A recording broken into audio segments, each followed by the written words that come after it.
बॉलीवुड के famous director की ऐसी बेटी जो खूबसूरत ग्लैमरस होने के साथ साथ ब्यूटी विद ब्रेन का बेहतरीन कॉम्बिनेशन है। इसका अंदाजा आप इनकी हरकतों से और इनके एटीट्यूड से लगा सकते हैं। स्कैंडल के फुटस्टेप से सुपर सक्सेस की सीढ़ियां चढ़ने वाली पूजा भट्ट फेमस बॉलीवुड डायरेक्टर महेश भट्ट की बड़ी बेटी है। वैसे इन दिनों ये आलिया भट्ट के साथ बिजी हैं क्योंकि आलिया भट्ट सक्सेसफुल होती जा रही हैं और तजुर्बा कहता है कि सक्सेसफुल लोगों के साथ रहने से सफलता आपको भी अपने गले लगा सकती है। बस यही सोचकर पूजा भट्ट ने बिग बॉस को गले लगा लिया, मगर बिग बॉस पूजा भट्ट के गले की हड्डी बना। ये वाकई में पूजा भट्ट के करियर में बिग बॉस ने 4 मुंह चिपका दिए। जानने के लिए देखते हैं कंट्रोवर्शियल क्वीन रही बेहतरीन एक्ट्रेस पूजा भट्ट की life journey scandal to success. तो दोस्तों, कभी अपने पीछे पुछल्लों की बारात लेकर चलने वाली एक खूबसूरत हीरोइन ने केवल 17 साल की उम्र में बॉलीवुड में डेब्यू किया, और वो भी अनुपम खेर जैसे बेहतरीन एक्टर के अगेंस्ट। जी हाँ, फिल्म डैडी में इन्होंने अनुपम खेर की बेटी का अभिनय किया और अपनी पहली ही फिल्म से बेस्ट डेब्यू का फिल्म फेयर अवार्ड भी जीता। कर्ली हेयर के बीच जब इनके हॉट होंठ स्वीट से स्माइल का झुंझुना बजाते थे तो कसम से उनके चाहने वालों के दिल के तार झंझना उठते थे। लेकिन लगता है पूजा भट्ट को अपने चाहने वालों के इस रिस्पॉन्स से भी ज्यादा उम्मीद थी, तभी तो आगे चलकर उन्होंने अपनी बॉडी के उन पार्ट्स को भी ग्लैमरस तरीके से रिप्रेजेंट करना शुरू किया जिन्हें आमतौर पर लोग छुपाना पसंद करते हैं। मेरा मतलब है कि इन्होंने अपने फैंस और दुनिया को मैगजीन में फोटोशूट के जरिए ये दिखाने की कोशिश की कि उनके पास खूबसूरत स्माइल और फेस के अलावा भी बहुत कुछ है।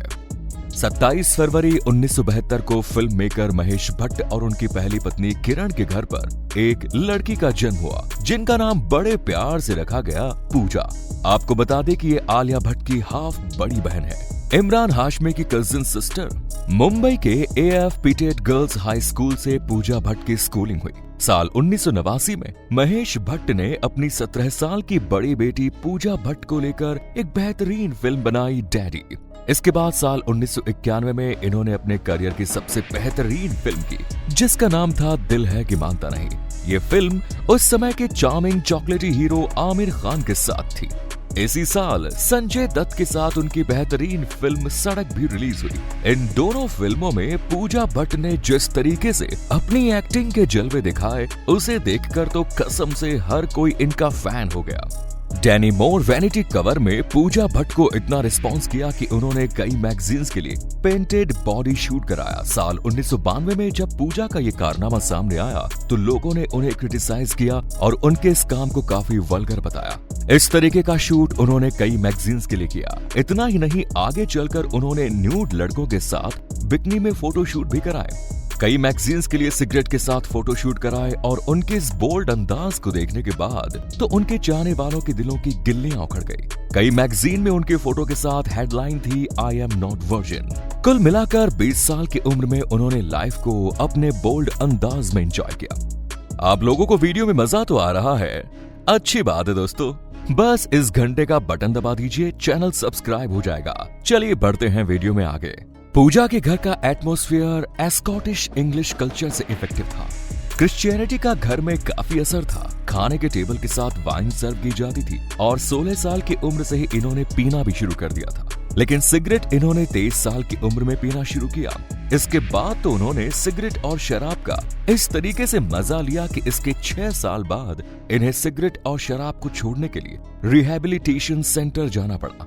पूजा भट्ट के बारे में आपकी क्या राय है, हमें कमेंट बॉक्स में लिखकर जरूर बताइए। वैसे आपको बता दें कि उनके बारे में अलग अलग लोगों का अलग अलग सोचना है, लेकिन एक बात ऐसी है जो सबने उनके बारे में कही, और वो ये कि पूजा भट्ट नेचर वाइज अपने फादर से काफी कुछ मिली जुली है। यहाँ तक कि लोगों ने इन्हें अपने फादर की फोटो कॉपी भी कह दिया।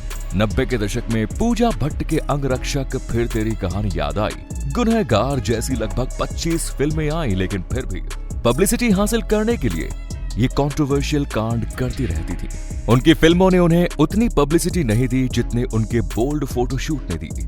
फिल्म मैगजीन स्टारडस्ट के कवर पेज पर साल 1994 में एक तस्वीर आई जिसे देखने के बाद हर कोई हैरान रह गया। इस तस्वीर में पूजा भट्ट अपने पापा महेश भट्ट की गोद में बैठकर उन्हें लिप किस कर रही हैं। इसके बाद तो लोगों ने पूजा भट्ट और महेश भट्ट को जिस तरीके से समझाया है वैसा आज तक किसी को भी नहीं समझाया होगा। लेकिन जो लोगों की बातों को समझकर अपना रास्ता बदल ले उसे दुनिया समझदार कहती है। पर ये समझदारी महेश भट्ट को रास नहीं आई। उन्होंने अपनी बेटी और अपने रिश्ते को लेकर एक ऐसा बयान दे डाला जैसा कभी किसी के बाप ने देने के बारे में भी नहीं सोचा था। उन्होंने कहा कि यदि पूजा मेरी बेटी ना होती तो मैं उससे शादी कर लेता। इसके बाद तो लोगों का टेम्पर भी आउट ऑफ कंट्रोल हो गया। लोगों ने यहाँ तक कहना शुरू कर दिया कि आलिया भट्ट एक्चुअल में पूजा भट्ट और महेश भट्ट की बेटी है। पूजा भट्ट ने एक्टिंग से जितना नाम नहीं कमाया उससे ज्यादा कंट्रोवर्सी से कमाया। साल 1996 में उन्होंने अपने प्रोडक्शन हाउस को शुरू किया, एक्टिंग को साइडलाइन किया और फिल्में बनाने शुरू की, जिसमें उन्होंने जख्म और दुश्मन जैसी फिल्मों का निर्माण किया। उनकी कंट्रोवर्सी का सलीम खान पर भी असर हुआ और उन्होंने सलमान खान को पूजा भट्ट के साथ फिल्मों में काम करने से मना ही कर दिया। एक समय था जब पूजा भट्ट के प्यार के किस्से बॉलीवुड के अलग अलग हीरो के साथ सुने जाते थे, जिसमें बॉबी देओल, सोहेल खान, आमिर खान जैसे कलाकार शामिल थे। फाइनली पूजा भट्ट रणबीर के साथ भी पैचअप थी। सलमान खान के भाई सोहेल खान के साथ उनकी बातचीत और रिलेशन शादी तक पहुंच गया, लेकिन वो रणबीर राय के साथ लिविंग में रह रही थी। आगे चलकर रणबीर उनकी लाइफ से बाहर हो गए और पूजा भट्ट ने उनके ऊपर डोमेस्टिक वायलेंस का चार्ज भी लगाया।